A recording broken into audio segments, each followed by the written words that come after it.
क्या आप भी परेशान हैं कि कौन सी संख्या किससे कटेगी और कैसे पता करें कि किससे कटेगी। आप भी घंटों ये सोचते हैं कि किससे कौन सी संख्या कटेगी, आपको पता नहीं है कि कौन सी संख्या किससे कटेगी।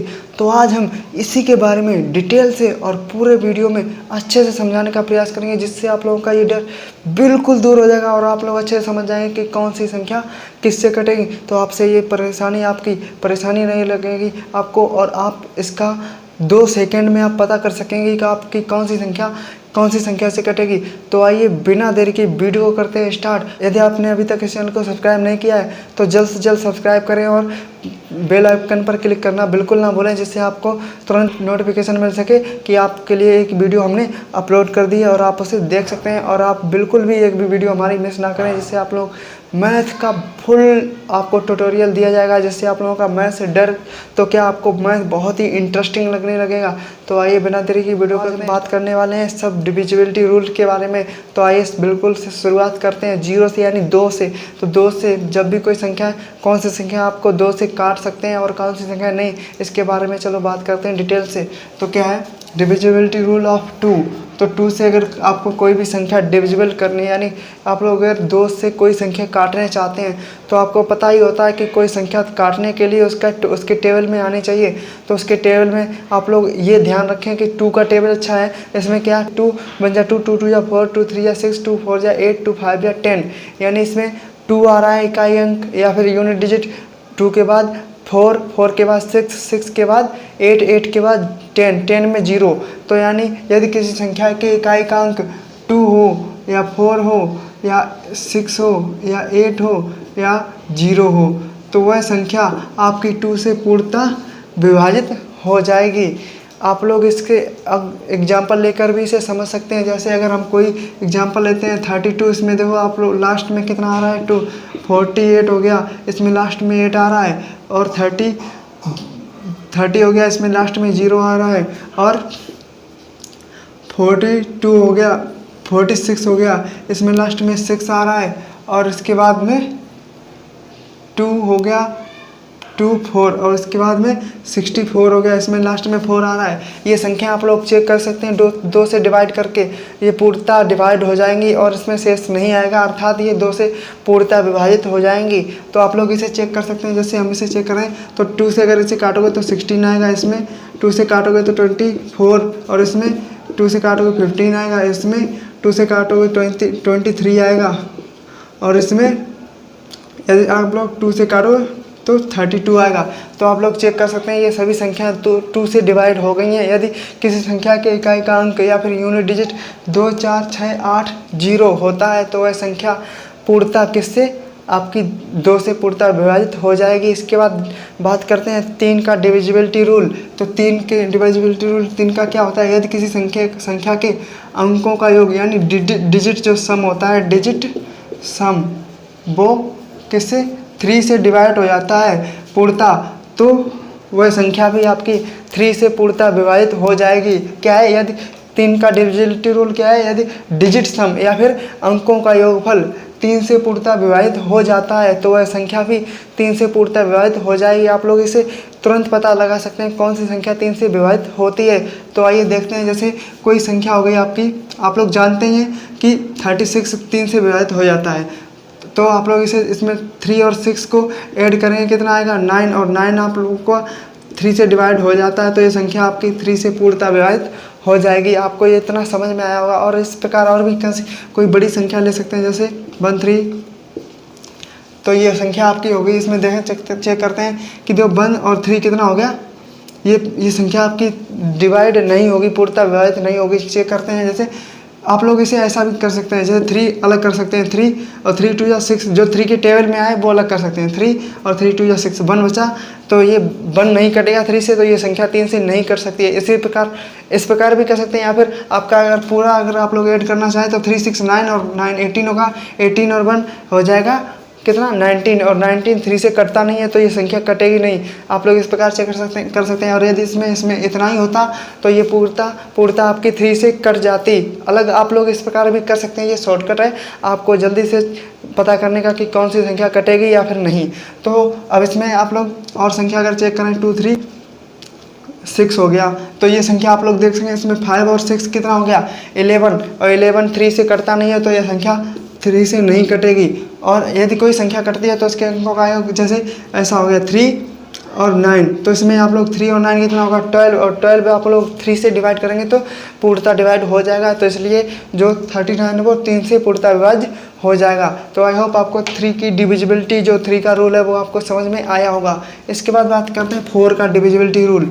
4 का जो डिविजिबिलिटी रूल होता है उसमें किसी संख्या के लास्ट 2 डिजिट, यदि किसी संख्या में कोई भी बड़ी से बड़ी संख्या होगी उसमें इकाई और दहाई के अंक से यानी लास्ट में जो अंक होंगे वो उनसे बनी संख्या यदि 4 से पूर्णतः विभाजित हो जाती है तो वह संख्या भी 4 से पूर्णतः विभाजित हो जाएगी। जैसे हम कोई एग्जाम्पल लेते हैं, जैसे 3, 2, 8। अब इसमें जैसे लास्ट में दो अंक कितने हैं 2 और 8 है, तो यदि ये 2 और 8 4 से पूर्णतः विभाजित हो जाता है तो 3, 2, 8 पूर्णतः विभाजित हो जाएगी। कैसे 4 से चेक करते हैं, तो 4 से लेकर डिवाइड करें, 4 7 जा 28, तो ये 28 पूर्णतः कट रहा है, तो इसलिए ये 3, 2, 8 ये पूर्णतः 4 से डिवाइड होगी। जैसे हम अगर इसे 4 से डिवाइड करेंगे तो कितना आएगा 3 8 जा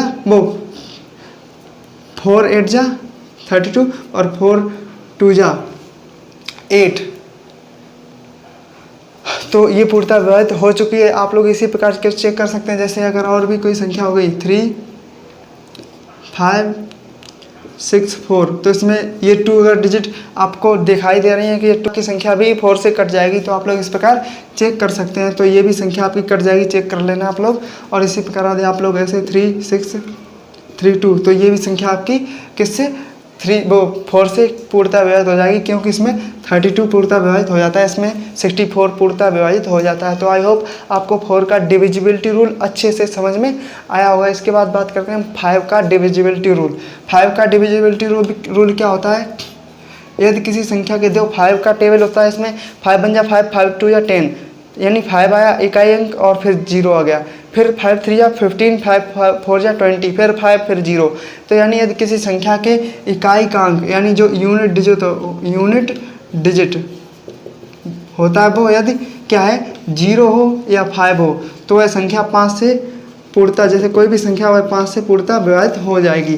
तो ये आपका कैसा रूल है 5 का डिविजिबिलिटी रूल है। यदि किसी संख्या के यूनिट डिजिट यानी इकाई का अंक 5 हो या 0 हो, वह संख्या 5 से पूर्णतः विभाज्य हो जाएगी। जैसे हम लिखते हैं उदाहरण अगर 30 लिख लें और 4 0 3 0 ऐसी, और 3 0 5 5 मतलब 3 5 0 5 4 5 0 5, आप लोग ये सब संख्याएं चेक कर सकते हैं, ये 5 से पूर्णतः विभाज्य होंगे क्योंकि इसमें इकाई अंक 5 है 0 है। तो आप लोग समझ चुके होंगे 5 का डिविजिबिलिटी रूल क्या है। इसके बाद बात करते हैं हम 6 की। तो 6 का डिविजिबिलिटी रूल है, यदि किसी कोई संख्या 3 और 2 दोनों से ही अलग अलग चेक कर सकते हैं, यदि कोई संख्या 3 और 2 दोनों से विभाज्य हो जाती है तो वह संख्या 6 से भी पूर्णतः विभाज्य होगी। आप लोग इसमें जैसे अगर इन दोनों से विभाज्य होते थे तो 6 से भी विभाज्य हो जाएगी। तो यदि कोई संख्या 2 से भी पूर्णतः विभाजित हो जाती है और 3 से भी पूर्णतः विभाजित हो जाती है तो वह संख्या 6 से भी पूर्णतः विभाज्य हो जाएगी। आपको ये आप लोग इसे चेक कर सकते हैं। जैसे अगर कोई संख्या हमने ले ली है 36, इसमें आप लोग इसे 2 से यानी 2 से विभाजित करते हैं, तो इसमें आप लोग 2 से चेक करोगे तो लास्ट में 6 आया तो 2 से पूर्णतः विभाजित हो जाएगी। 3 से करेंगे 3 और 6 कितना होगा 9, और 9 3 से 3 के टेबल में आया है, फिर 3 से 9 कट जाता है तो ये 3 से भी पूर्णतः विभाजित होगी। तो दोनों से विभाजित है इसलिए ये संख्या 6 से भी पूर्णतः विभाज्य हो जाएगी। आई होप आपको इतना समझ में आया होगा।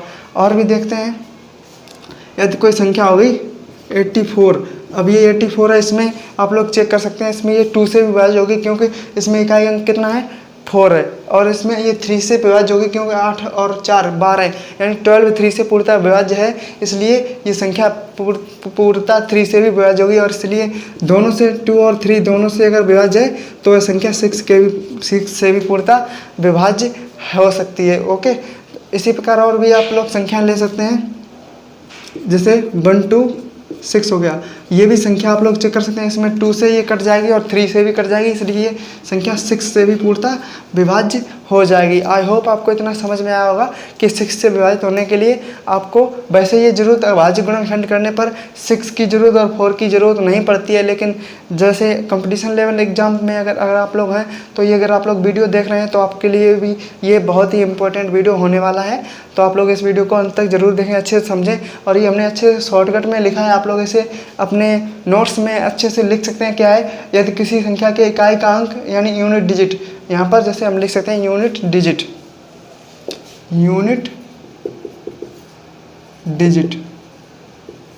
यदि किसी संख्या का यूनिट डिजिट 2 4 6 8 0 है तो वह संख्या 2 से पूर्णतः विभाज्य होगी। जैसे ये एग्जांपल हो गए। 3 से विभाज्यता का नियम, यदि किसी का डिजिट सम, किसी संख्या का डिजिट सम है या फिर अंकों का योगफल है वो 3 से पूर्णतः विभाज्य हो जाता है तो वह संख्या भी 3 से पूर्णतः विभाज्य हो जाएगी। और 4 से विभाज्यता का नियम, यदि किसी संख्या की जैसे आगे से कोई भी कितनी बड़ी संख्या हो उसमें लास्ट 2 अंक यदि 4 से पूर्णतः विभाज्य हो जाते हैं तो वह संख्या भी 4 से पूर्णतः विभाज्य होगी। जैसे ये एग्जांपल आप लोग देख सकते हैं।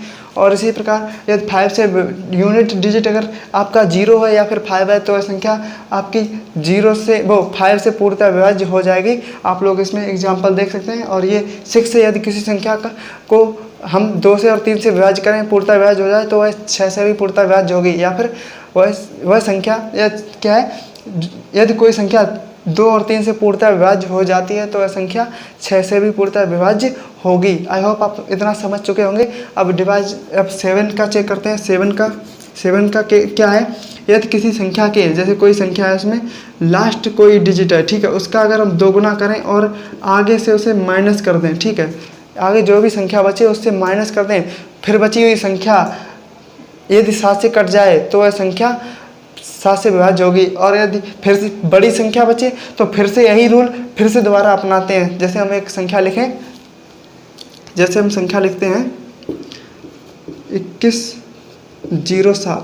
अब देखो इसमें जो लास्ट डिजिट क्या है 7 में हम 2 का गुणा करेंगे तो 210 बचा है यहाँ पर 210। 7 में 2 का गुणा करो कितना आएगा 14, इतना ही बचेगा। अब इसमें से घटाओ तो 10 में से 4 गया 6 बचे और यहाँ पर फिर 10 में से तो 9 बचेगा और यहाँ पर 1 बचेगा तो 196। अब फिर से देखो 196 आ गया, ठीक है। अब 6 में 2 का हम गुणा करेंगे तो 196 है, 196 और 6 में 2 का गुणा करो कितना आएगा 19। अब तो 19 ही बचेगा क्योंकि हम वो अंक भी छोड़ देते हैं जिससे गुणा करते हैं। जैसे यहाँ पर एक ये वाला 7 छोड़ा था तो यहाँ पर 6 छोड़ेंगे। अब देखो इसमें तो 6 2 या 12, अब 12 घटाएंगे तो 7 आएगा और 7 अगर 7 से डिवाइड करेंगे तो 1 यानी पूर्णतः विभाज्य हो जाता है। तो यह संख्या भी 7 से पूर्णतः विभाज्य होगी। आई होप आप ये अच्छे से समझ गए होंगे। तो जितनी बार भी अगर यहाँ पर भी बड़ी संख्या कोई बचती तो फिर से हम जो अंतिम अंक होता है उसका 2 गुना करते, उसमें से ये आगे वाला अंक घटाते। यदि पूर्णतः कट जाए तो वह संख्या 7 से पूर्णतः विभाज्य होगी, अन्यथा नहीं होगी। ये आप लोग चेक कर सकते हैं। इसके बाद बात करते हैं 8 का जो डिविजिबिलिटी रूल होता है। डिविजिबिलिटी रूल क्या होता है, यदि किसी संख्या के जैसे कोई संख्या दी है 1 2 3, उसके लास्ट 3 डिजिट से बनी संख्या 8 से पूर्णतः विभाज्य हो जाती है तो वह संख्या भी 8 से पूर्णतः विभाज्य होगी। तो ये 8 का डिविजिबिलिटी रूल है। क्या है, यदि किसी संख्या के जैसे कोई भी बड़ी से बड़ी संख्या उसके अंतिम 3 अंकों से बनी जो संख्या होती है वो 8 से पूर्णतः विभाज्य हो जाए तो जो भी संख्या होगी वो 8 से पूर्णतः विभाज्य होगी। जैसे हम चेक करते हैं क्या है, जैसे कोई संख्या दी गई है 8 3 2 8। अब देखो इसमें अंतिम 3 अंकों से बनी संख्या है 3 2 8। तो यदि ये 8 से पूर्णतः विभाज्य हो जाए, जैसे हम चेक करते हैं 3 2 8, ये 8 से विभाज्य हो जाएगी। तो ये अगर 8 से विभाज्य हो जाती है तो ये भी संख्या 8 से पूर्णतः विभाज्य होगी। आई होप आपको ये समझ में आया होगा। आप लोग इसे इसी प्रकार और भी चेक कर सकते हैं, जैसे 4808। आप लोग इसमें देखो ये 808 ये भी कट जाएगा 8 से, तो ये संख्या भी आपकी 8 से पूर्णतः विभाज्य होगी। इसी प्रकार और भी आप लोग ये खुद करना। और जैसे 19320। अब इसमें आप लोग चेक करना, ये वाली संख्या आपकी 3 डिजिट की लास्ट संख्या ये 8 से पूर्णतः विभाज्य हो जाएगी, तो इसलिए ये संख्या भी आपकी पूर्णतः विभाज्य होगी। आई होप आपको इतना समझ में आया होगा। इसके बाद बात करते हैं 9। तो 9 क्या है, 9 का डिविजिबिलिटी रूल है, यदि किसी संख्या का डिजिट सम 9 से पूर्णतः विभाज्य है तो वह संख्या भी 9 से पूर्णतः विभाज्य होगी। क्या है, यदि किसी संख्या का जो डिजिट सम है, कोई भी संख्या हो उसका डिजिट सम अगर 9 से पूरा विभाजित हो जाता है तो वह संख्या भी 9 से पूरी विभाज्य होगी। जैसे हम चेक करते हैं, क्या है 3 9 6, ये संख्या अगर होगी, हम इसे जैसे 3 और 9 कितना हो गया 12 और 6 18 हो गया। तो 18 पूरा जैसे 18 है ये पूरा 9 से कट जाएगा तो यह संख्या भी आपकी जो है वो 9 से पूरा कट जाएगी। तो आई होप आप इतना समझ गए होंगे। अब एक और उदाहरण लेते हैं। जैसे यदि कोई संख्या हो गई 9 6 3 0, ये संख्या होगी। आप लोग इसमें चेक करेंगे। अब इसमें देखो 9, आप लोग इस प्रकार भी कर सकते हैं। जैसे ये 9 हो गया, इसे काट सकते हैं क्योंकि 9 तो कट ही जाएगा बाद में। इसमें 6 3 9 हो गया, ये भी काट सकते हैं, तो ये भी संख्या आपकी 9 से कट जाएगी। या फिर आप लोग इसे पूरा ऐड करें तो ये होगा 6 3 9 और 9 18, तो 18 पूरा 9 से कटता है, तो इसलिए ये संख्या भी 9 से पूरी कट जाएगी। आई होप आप लोग इतना समझ गए होंगे। इसी प्रकार यहाँ पर भी जैसे 3 में हमने बताया कि 3 से ये अगर कोई संख्या कट जाती है तो आप लोग उसे भी काट सकते हैं। या फिर ऐसे भी, जैसे अगर कोई संख्या हो गई 3 7 और 3 7 8, आप लोग जैसे इसमें 8 में 1 जोड़ेंगे तो 9 होगा, तो ये संख्या कट जाएगी। यहाँ पर -1 कर सकते हैं, तो यहाँ पर 2 बचा, 2 और 7 9, तो ये पूरा 9 हो रहा है, यानी पूरे दोनों कट रहे हैं, तो ये संख्या भी आपकी 9 से पूर्णतः कट जाएगी। आई होप आप इतना समझ गए होंगे। और 10 से विभाजित होने के लिए किसी संख्या का इकाई अंक 0 होना चाहिए, तभी वह संख्या 10 से विभाज्य होगी। और या फिर 2 और 5 दोनों से विभाज्य हो तो वह संख्या भी आपकी किससे 10 से पूर्णतः विभाज्य हो जाएगी। और इसके बाद बात करते हैं 11 की, जो इम्पोर्टेंट है। तो 11 की विभाज्यता नियम 11 का क्या है, यदि किसी संख्या के जो सम स्थानों का योग, यानी इवन डिजिट सम, और उसमें से ओड, या फिर आप लोग इसे उल्टा भी कर सकते हैं, ओड डिजिट सम। तो ओड डिजिट सम, यदि आप लोग ओड डिजिट सम में से आप लोग चाहे इवन डिजिट सम घटाएं या फिर इवन डिजिट सम में से जो बड़ा हो उससे आप लोग छोटा वाला घटा सकते हैं, यानी विषम स्थानों का योग करें और सम स्थानों का योग करें। और यदि वह कितना, या तो आपका 0 आए और या फिर 11 का मल्टीपल, यदि ये आता है तो आपकी संख्या है वो 11 से पूर्णतः विभाज्य होगी। जैसे इसके एग्जांपल लेते हैं। जैसे एक संख्या हम लेते हैं 3 6 और 3, जैसे यही संख्या हो गई। इसमें हम लोग चेक करें तो इसमें देखो इवन, जैसे इसमें ओड सम का ओड डिजिट होती हैं, जैसे 1 और 3rd, फिर 5th 7th, ऐसे। तो 3 और 3 6 हो गया। अब 6 में से इवन केवल इसमें 6 ही है, तो घटाएं 0 आता है, 0 11 से कट जाएगा, तो इसलिए ये संख्या है ये भी 11 से कट जाएगी। इसी प्रकार अगर कोई बड़ी संख्या लेते हैं जैसे 3 5 2 और 1 और 1, जैसे ये संख्या हो गई, तो इसमें क्या करें, जैसे 3 और 5, वो 3 और 2 कितना हो गया, 3 और 2 हो गया आपका 5, और 5 और 1 कितना हो गया 6, उसमें से ये भी 5 और 1 हो गया 6, तो ये भी 0 आएगा, तो ये भी संख्या आपकी 11 से पूर्णतः विभाज्य हो जाएगी, ये वाली संख्या। इसके बाद और भी एक संख्या जैसे ले लेते हैं, क्या है 9 2 4। अब जैसे ये संख्या है, ये अगर 11 से कटेगी या फिर नहीं, ये चेक करते हैं। तो इसमें जो सम स्थान, वो विषम स्थान 9 4 13, और इसमें से 2 घटाओ, कितना बचा, ये 11 है आए या फिर 11 का मल्टीपल, ये 11 से 2 कट जाएगा, तो इसलिए ये संख्या होगी आपकी जो, ये भी 11 से पूर्णतः कट जाएगी। तो आई होप आपको ये अच्छे से समझ में आया होगा, और आप लोग इसे डिटेल से लिख सकते हैं अपने नोट्स में। और यदि आप लोगों को ये वीडियो अच्छे से समझ में आया तो इस वीडियो को लाइक शेयर करना बिल्कुल ना भूलें, और इस वीडियो के कमेंट बॉक्स में ये ज़रूर लिखें आपको ये वीडियो कैसा लगा। आप लोग इसी प्रकार के और भी अगर वीडियो चाहिए आप लोग कमेंट बॉक्स में लिख सकते हैं। जैसे इसमें हो गया आप लोग गुणनखंड कैसे करते हैं, यानी जो भी बेसिक आपका मैथ होता है वो बिल्कुल अच्छे से समझाएंगे हम, आप लोग इसे समझ सकते हैं और अच्छे से कर सकते हैं। तो आई होप आपको ये वीडियो अच्छा लगा होगा। इस वीडियो को और अपने फ्रेंड सर्कल में से शेयर करें और इस चैनल को सब्सक्राइब करना बिल्कुल ना भूलें। इसी प्रकार के और भी वीडियो प्राप्त करने के लिए मिलते हैं आपसे एक नेक्स्ट वीडियो में। तब तक आप अपना और अपनी फैमिली का अच्छे से ख्याल रखिए। Good bye.